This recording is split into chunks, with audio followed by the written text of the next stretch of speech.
السلام علیکم ورحمۃ اللہ وبرکاتہ۔ اسٹوڈنٹس، ابھی جو ہمارا ٹاپک چل رہا ہے وہ گریٹنیس آف دا قرآن ہے۔ اس تعلق سے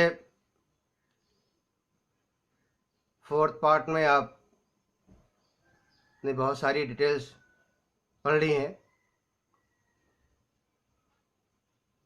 you already learn about 6 virtues of the Quran, and after that you know about distinction between the Quran and the other books,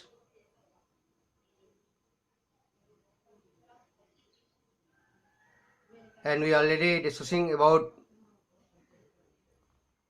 3 major distinction about Quran and other books, and now we learn about 3 more distinction between the Quran and the other books. Lesson میں ابھی تک آپ نے قرآن مجید کی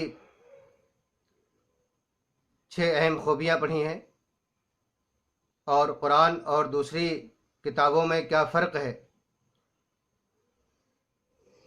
اس میں 3 فرق آپ کے سامنے واضح ہوا، اور آج مزید 3 اور فرق ہم لوگ اس کے بارے میں ڈسکس کریں گے، پڑھیں گے کہ قرآن اور دوسری کتابوں میں کیا فرق ہے۔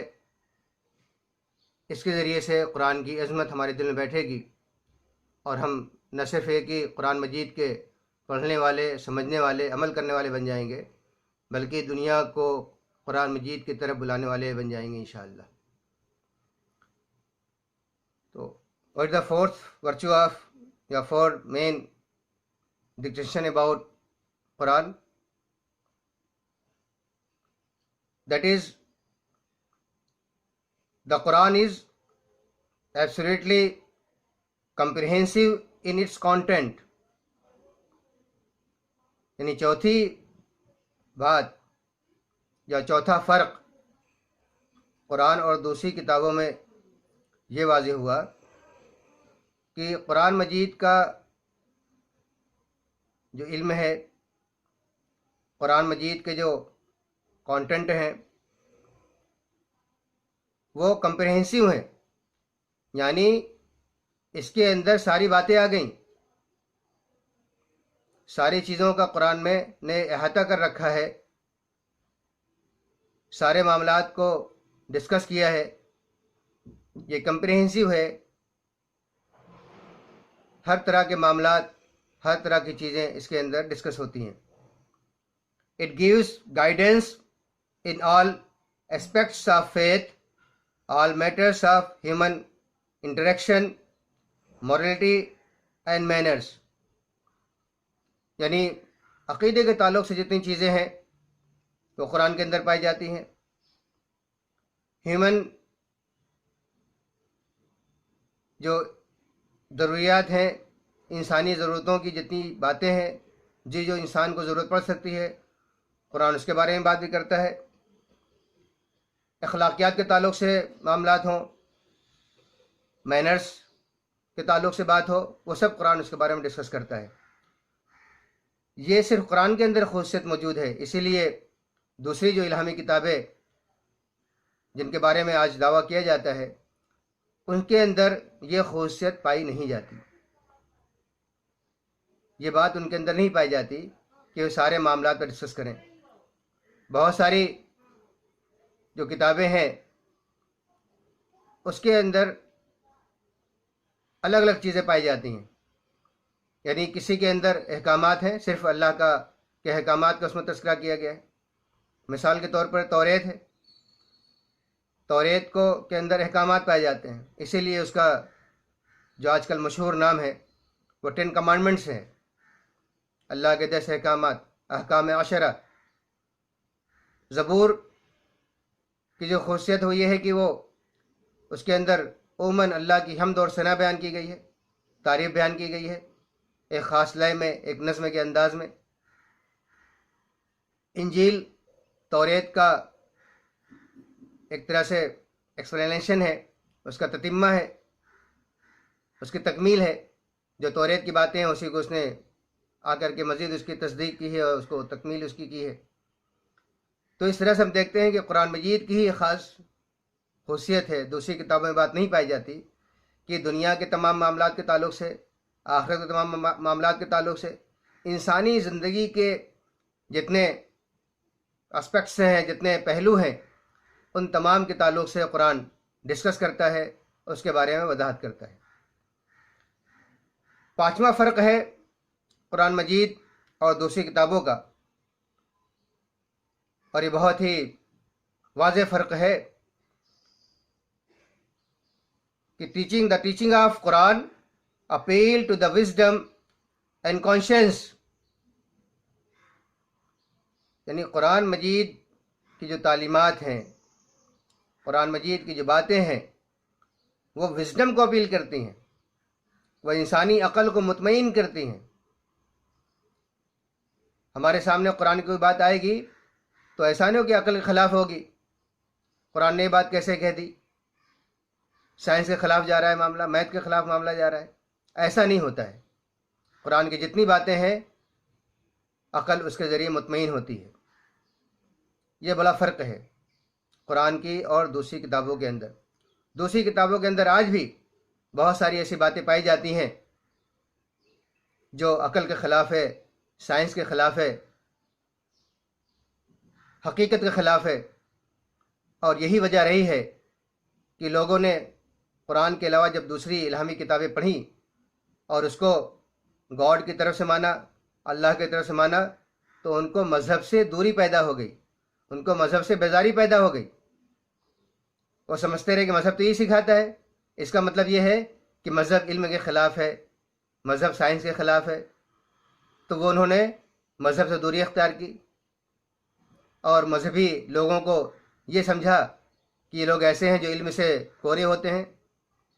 اور ایسا بھی ہوا بھی دنیا کے اندر کہ انجیل کے اندر جس طرح کی باتیں پائی جاتی ہیں، یا پرانی مذہبی کتابیں جتنی بھی ہیں، چاہے ہمارے ملک کے اندر ہوں چاہے باہر ہو، اس کے اندر ایسی ایسی باتیں ہیں کہ آدمی اس کو یقین کر ہی نہیں سکتا، کیونکہ وہ انسانوں کی بنائی ہوئی ہیں، اللہ کی طرف سے نہیں ہے، تبدیل ہو چکی، بات پہلے کی کہی آ چکی، اس لیے اس کے اندر بات پائی جاتی ہے. اب کسی نے لکھ دیا کہ دنیا چپٹی ہے، کوئی کہتا ہے کہ دنیا گائے کی سینگ کے اوپر ہے، کسی کتاب میں لکھا ہے دنیا کچھوے کے اوپر ہے. اس طرح کی بے سر و پیر کی باتیں جب مذہبی کتابوں میں پائی جاتی ہیں تو لوگ مذہب سے بیزار ہوتے ہیں. قرآن ان سب چیزوں کو کنڈم کرتا ہے. قرآن کے اندر حقیقت ہے، صرف حقیقت ہے. قرآن کے اندر ایسی حقیقتیں ہیں کہ سائنس ابھی تک وہاں نہیں پہنچ سکی، ہماری عقل وہاں تک نہیں پہنچ پاتی ہے. لیکن قرآن کے فیکٹ، قرآن کی حقیقتیں قیامت تک باقی رہیں گی، اس کو کوئی چیلنج نہیں کر سکتا. یہ بڑا فرق آیا ہے دنیا کے اندر، اس وجہ سے لوگ دور ہوئے. ہماری ذمہ داری بنتی ہے کہ ہم قرآن کی جو تعلیمات ہے دنیا کے سامنے عام کریں. اس فرق کو ایک اور مثال سے سمجھ لیجئے کہ جب گلیلیو نے دنیا کے تعلق سے اپنے نظریات پیش کیے تو کیونکہ اس کے نظریات، اس کی تھنکنگ بائبل کے اگینسٹ تھی تو اس کو لوگوں نے زندہ جلا دیا. تو سائنس اور مذہب میں جو دوری پیدا ہوئی ہے وہ پرانی مذہبی کتابوں کے اندر جو غلط چیزیں پائی جاتی ہیں اس کو دیکھ کر کے لوگوں نے مذہب سے دوری پیدا کی ہے. اگر آج قرآن مجید کی تعلیمات لوگوں کے سامنے واضح کی جاتی ہیں، قرآن مجید نے تو کائنات کے تعلق سے جو مشاہدات بتائے ہیں، قرآن مجید کے تعلق سے جو باتیں ہمارے سامنے رکھی ہیں، اس نے تو دنیا کے سامنے سائنس کے اور اس کے علوم کھول دیے.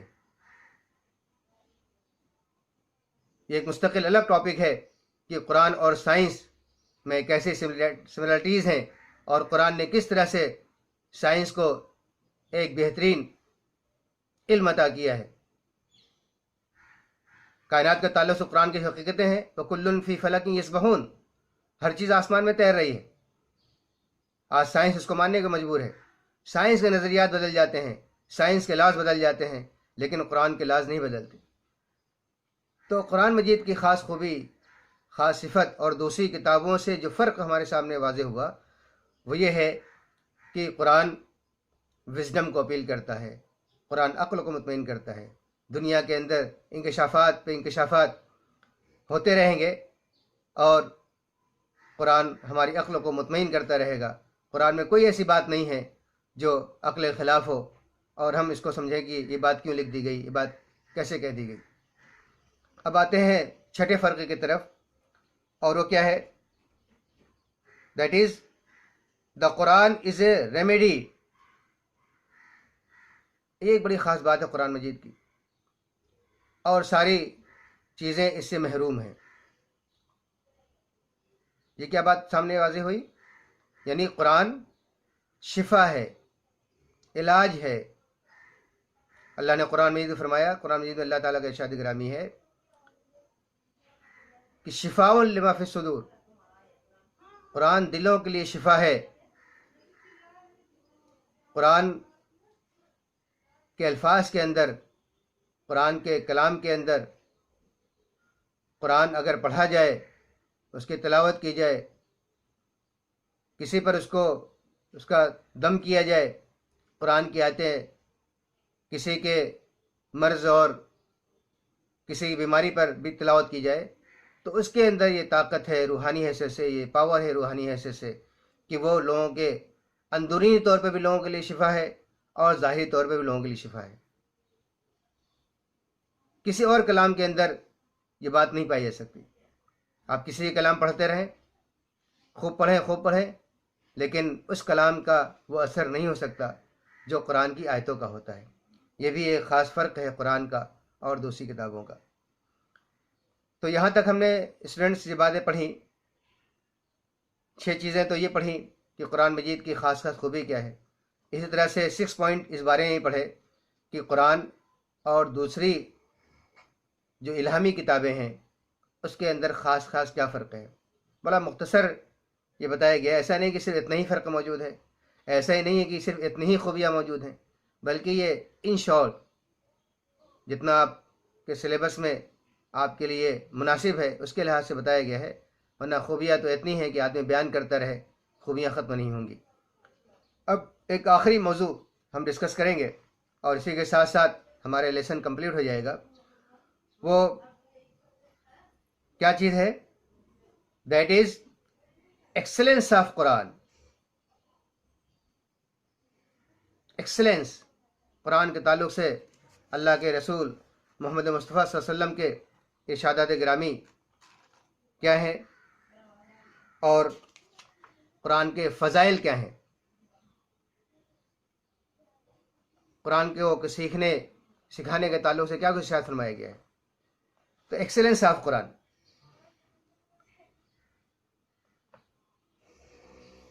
پروفٹ محمد صلی اللہ علیہ وسلم said, he in whose heart there is nothing of the Quran is like a house of ruin. That is narrated by Tirmidhi and دارمی۔ یہ کتابوں کے نام ہیں جس میں احادیث لکھی ہوئی ہوتی ہیں۔ آپ صلی اللہ علیہ وسلم کا ارشاد گرامی ہے کہ جس کے دل میں قرآن کا کچھ بھی حصہ نہ ہو، یعنی اس کو قرآن ذرا سا بھی یاد نہ ہو، تو وہ ویران گھر کی طرح ہے۔ ویران گھر کی طرح کیسی وحشت ہوتی ہے ویران گھر سے۔ ویران گھر میں کوئی رہنا پسند نہیں کرتا، اس کو دیکھ کر کے ڈر و خوف محسوس ہوتا ہے لوگوں کو، کوئی اس میں رہنا پسند نہیں کرتا۔ ریون ہاؤس، ویران گھر، ایسے لوگ جن کو قرآن کچھ بھی یاد نہ ہو، ان کو نبی صلی اللہ علیہ وسلم نے ان کی حالت کیا بتائی ہے، کس کی مشابہ قرار دیا ہے؟ ویران گھر کی طرح کا ہے۔ اس کا مطلب یہ ہے کہ ہم کو قرآن کا کچھ نہ کچھ حصہ یاد ہونا چاہیے، کچھ صورتیں یاد ہونی چاہیے اور آگے یاد کرتے رہنا چاہیے۔ اگر آدمی ڈیلی صرف ایک آیت بھی یاد کرے، ایک آیت صرف ایک دن میں 24 گھنٹے کے اندر یاد کرے، 18 سال میں مکمل حافظ ہو جائے گا۔ ابھی آپ لوگوں کی بہت عمر پڑی ہوئی ہے، ابھی تو سیکھنے کی عمر ہے، ابھی تو یاد کرنے کی عمر ہے۔ اللہ نے ابھی ذہن دیا ہے، اور ہمارے بہت سارے اسٹوڈنٹس، بہت سارے بچے بھی ہیں آپ کی کلاس کے اندر، آپ کے اسکول کے اندر، جو اسکولنگ کرتے ہوئے یہ تعلیم حاصل کرتے ہوئے حفظ بھی کر رہے ہیں۔ یہ بڑی سعادت کی بات ہے کہ ہمیں قرآن مجید حفظ ہونا چاہیے، یاد ہونا چاہیے۔ نبی کریم صلی اللہ علیہ وسلم کا ارشاد گرامی ہے، خیرکم من تعلم القرآن وعلمہ، تم میں بہترین شخص وہ ہے جو قرآن کو سیکھے اور سکھائے۔ سب سے بہترین قرار دی آپ صلی اللہ علیہ وسلم نے۔ دنیا کے سب سے بہترین انسان وہ ہیں جو قرآن سیکھتے ہیں اور سکھاتے ہیں۔ نہ صرف سکھانے والا بہترین ہے بلکہ سیکھنے والا بھی بہترین ہے۔ دنیا کے اندر دنیا کے اندر لوگ بہت سارے لوگوں کو بہتر سمجھتے ہیں، کوئی چاہے کسی کنٹری کا پریزیڈنٹ ہو، پرائم منسٹر ہو، ہیروز ہوں، سیلیبریٹیز ہوں، بہت سارے لوگ ان کو عزت دیتے ہیں، ان کو اعلیٰ مقام دیا جاتا ہے، ان کو پھولوں سے ان کا استقبال کیا جاتا ہے، ریڈ کارپیٹ ان کے لیے بچھائے جاتے ہیں۔ لیکن یہ ساری دنیا کے چکا چوند، ساری دنیا کے یہ بہترین لوگ جن کو دیکھ کر کے ہم حیرت زدہ رہ جاتے ہیں، ان تمام دنیا والوں سے، ان تمام انسانوں سے سب سے بہترین انسان، دنیا بھر میں تمام انسانوں سے سب سے بہترین انسان وہ ہے جو قرآن سیکھتا ہے اور سکھاتا ہے۔ یہ نبی کریم صلی اللہ علیہ وسلم کی ارشاد گرامی ہے۔ کتنی اچھی بات ہے، کتنا فضل ہے قرآن کے فضائل میں، کتنی بڑی بات ہے کہ اللہ کے رسول صلی اللہ علیہ وسلم نے اس کو سب سے بہتر قرار دیا تمام انسانوں سے، جو قرآن کو سیکھتا ہے اور سکھاتا ہے۔ ہم جیسے لوگ قرآن مجید سیکھیں، آپ بھی قرآن سیکھیں اور سکھائیں، چاہے حفظ کریں یا اس کا علم حاصل کریں، اس کے معنی پڑھیں، اس کی تفسیر پڑھیں۔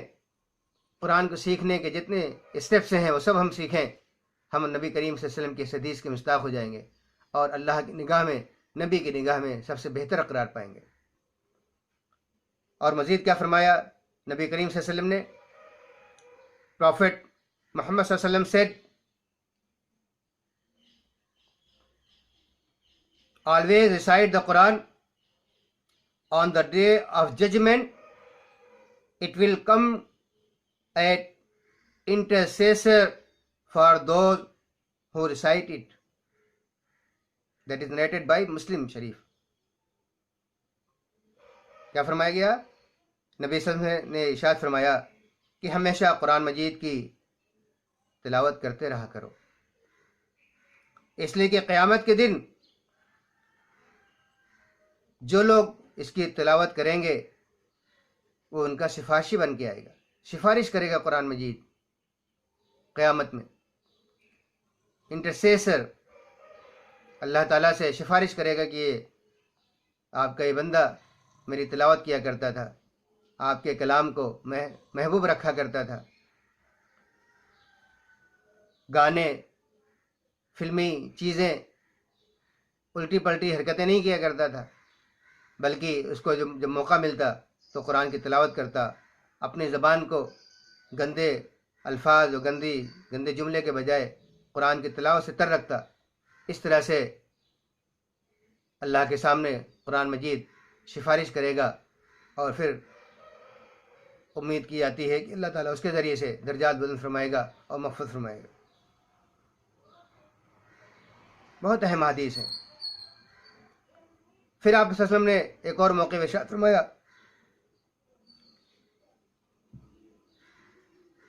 پروفٹ محمد صلی اللہ علیہ وسلم said, ان اللہ یرفع بہذا الکتاب اقواما ویضع بہ آخرین۔ Means Allah rises some people high through this book, the Quran, and lets some people fall through it. That is narrated by Muslim. یعنی اللہ تعالیٰ اس کتاب کے ذریعے بعض لوگوں کو، بعض قوموں کو بلندی عطا کرتا ہے، ان کے درجات بلند کرتا ہے، ان کو دنیا کے اندر عزت دیتا ہے، نوازتا ہے، حکومت دیتا ہے، ان کو دنیا کا سربراہ، دنیا کا قائد، دنیا کا امام بناتا ہے، اور اسی کتاب پر عمل نہ کرنے کی وجہ سے، اس کتاب کو چھوڑ دینے کے نتیجے میں بہت سارے لوگوں کو اللہ تعالیٰ ذلیل و خوار کر دیتا ہے، دنیا کے اندر ذلت دیتا ہے، اس لیے کہ ہر دور میں اللہ تعالیٰ کی ایک منتخب قوم ہوتی ہے، سلیکٹڈ ایک قوم ہوتی ہے جس کو اللہ تعالیٰ اپنی کتاب عطا کرتے ہیں۔ اس قوم کا کام یہ ہوتا ہے کہ نہ صرف وہ اللہ کی کتاب پر عمل کرے، بلکہ اور تمام لوگوں کو بھی، تمام انسانوں کو اللہ کی کتاب کی طرف بلائے اور اللہ کی کتاب کے ذریعے تمام انسانوں کی رہنمائی کرے۔ تو اب یہ جو قوم جس کو اللہ کی کتاب دی گئی، جس کو خیر امت بنایا گیا، جس کو اس کتاب کی بنیاد پر عزت دی گئی، وہ اگر اس کتاب کو چھوڑ دیتی ہے، وہ اللہ کے کلام سے اپنا ناطہ توڑ لیتی ہے، وہ اللہ کے کلام کو اپنی زندگی میں شامل نہیں کرتی، تو پھر اللہ تعالیٰ اس کو اسی دنیا کے اندر ذلیل و خوار کر دیتے ہیں۔ دوسری قومیں اس پر چڑھ دوڑتی ہیں اور دنیا کے اندر وہ نیست نابود کیے جاتے ہیں۔ یہ اللہ کا طریقہ رہا ہے، اور قرآن مجید نے اس کو بہت ہی واضح انداز میں، اللہ نے قرآن مجید میں بہت ہی واضح انداز میں بیان فرمایا ہے۔ اسی لیے آپ صلی اللہ علیہ وسلم کا ارشاد گرامی ہے، ان اللہ یرفع بہذا الکتاب قوما ویضع بہ آخرین۔ آپ دیکھیے صحابہ کرام، عرب کے رہنے والے لوگ، ریگستان کے رہنے والے لوگ، جن پر لوگ کسی زمانے میں وہاں جانا پسند نہیں کرتے تھے، حکومت کرنا بھی نہیں پسند کرتے تھے، ان کو کوئی ویلیو نہیں دیتے تھے، جب ان صحابہ کرام نے، نبی کریم صلی اللہ علیہ وسلم کے ان ساتھیوں نے قرآن مجید کو اپنایا اور قرآن پر عمل کیا، تو وہ پوری دنیا کے اندر چھا گئے، اور محض 30 سال کے اندر پوری دنیا کے اندر وہ ڈومیننٹ کرنے لگے اور ان کی حکومت قائم ہو گئی۔ وہ زمانے میں معزز تھے مسلمان ہو کر، وہ زمانے میں معزز تھے مسلمان ہو کر، اور تم خوار ہوئے تارک قرآن ہو کر، یعنی قرآن کو چھوڑ کر تم ذلیل و خوار ہو گئے، اور انہوں نے قرآن کو اپنا کر کے دنیا میں عزت حاصل کی اور آخرت میں بھی حاصل کی۔ یہ فضائل قرآن جس کے تعلق سے کچھ حدیثیں یہاں پر بیان کی گئی ہیں، مکمل تو بیان نہیں کہہ سکتا اس مختصر لیکچر کے اندر، اس مختصر شارٹ ٹائم کے اندر، لیکن جو بھی حدیث ہے وہ آپ اس کو بار بار پڑھیں، بار بار یاد کریں، اور اس طرح سے قرآن مجید کی عظمت ہمارے دل میں بیٹھے گی اور ہم قرآن کا حق ادا کرنے والے بنیں گے۔ ایک اور موقع پر آپ صلی اللہ علیہ وسلم نے ارشاد فرمایا، پروفٹ محمد صلی اللہ علیہ وسلم said, ترکت فیکم امرین لن تضلوا ما تمسکتم بہما کتاب اللہ و سنت رسولہ، means I am leaving two things with you. As long as you hold on to them, you will never go the wrong way. They are the book of Allah, Quran, and the Sunnah of His Prophet sallallahu alaihi wasallam. یہ موطا شریف کی روایت ہے، حدیث کی پہلی کتاب امام مالک رحمۃ اللہ علیہ کے ذریعے کمپائل کی ہوئی موطا امام مالک کی روایت ہے کہ میں تمہارے درمیان دو سی چیزیں چھوڑ کر جا رہا ہوں، جب تک تم اس کو پکڑے رہو گے گمراہ نہیں ہوگے۔ اور وہ دو چیزیں کیا ہیں؟ اللہ کی کتاب اور نبی کریم محمد صلی اللہ علیہ وسلم کا طریقہ، آپ کی سنت۔ اس سے کیا بات واضح ہوئی؟ اس سے بات یہ کلیئر ہوئی کہ وہ لوگ گمراہ نہیں ہوں گے جو قرآن مجید اور نبی کے طریقے کو پکڑے رکھیں گے، اس سے رہنمائی حاصل کریں گے، اس سے گائیڈ لائن لیں گے۔ قرآن مجید کو چھوڑ کر کے، نبی کے طریقے کو چھوڑ کر کے اگر عمل کیا جائے گا تو پھر آپ کے ارشاد کے مطابق وہ آدمی گمراہ ہوگا اور صحیح راستے پر نہیں ہوگا۔ ایک آخری آیت فضائل قرآن کے تعلق سے جو پیش کی جا رہی ہے وہ آیت سن لیجئے، یاد بھی کر لیجئے، اور اسی آیت کے ساتھ پھر ہمارے لیسن اختتام پذیر ہو جائے گا، ختم ہو جائے گا۔ وہ آیت کیا ہے؟ اعوذ باللہ من الشیطان الرجیم، بسم اللہ الرحمن الرحیم، فمن اتبع ہدای فلا یضل ولا یشقی۔ قرآن مجید میں اللہ تعالی نے ارشاد فرمایا، سورہ طٰہٰ ورس نمبر 123، کہ جو کوئی میری ہدایت کی پیروی کرے گا، یعنی ہدایت مطلب قرآن مجید، ہدا اللہ نے قرآن کو کہا ہے، تو جو میری ہدایت کی پیروی کرے گا وہ نہیں گمراہ ہوگا اور نہ ہی اس کو کوئی تنگی محسوس ہوگی۔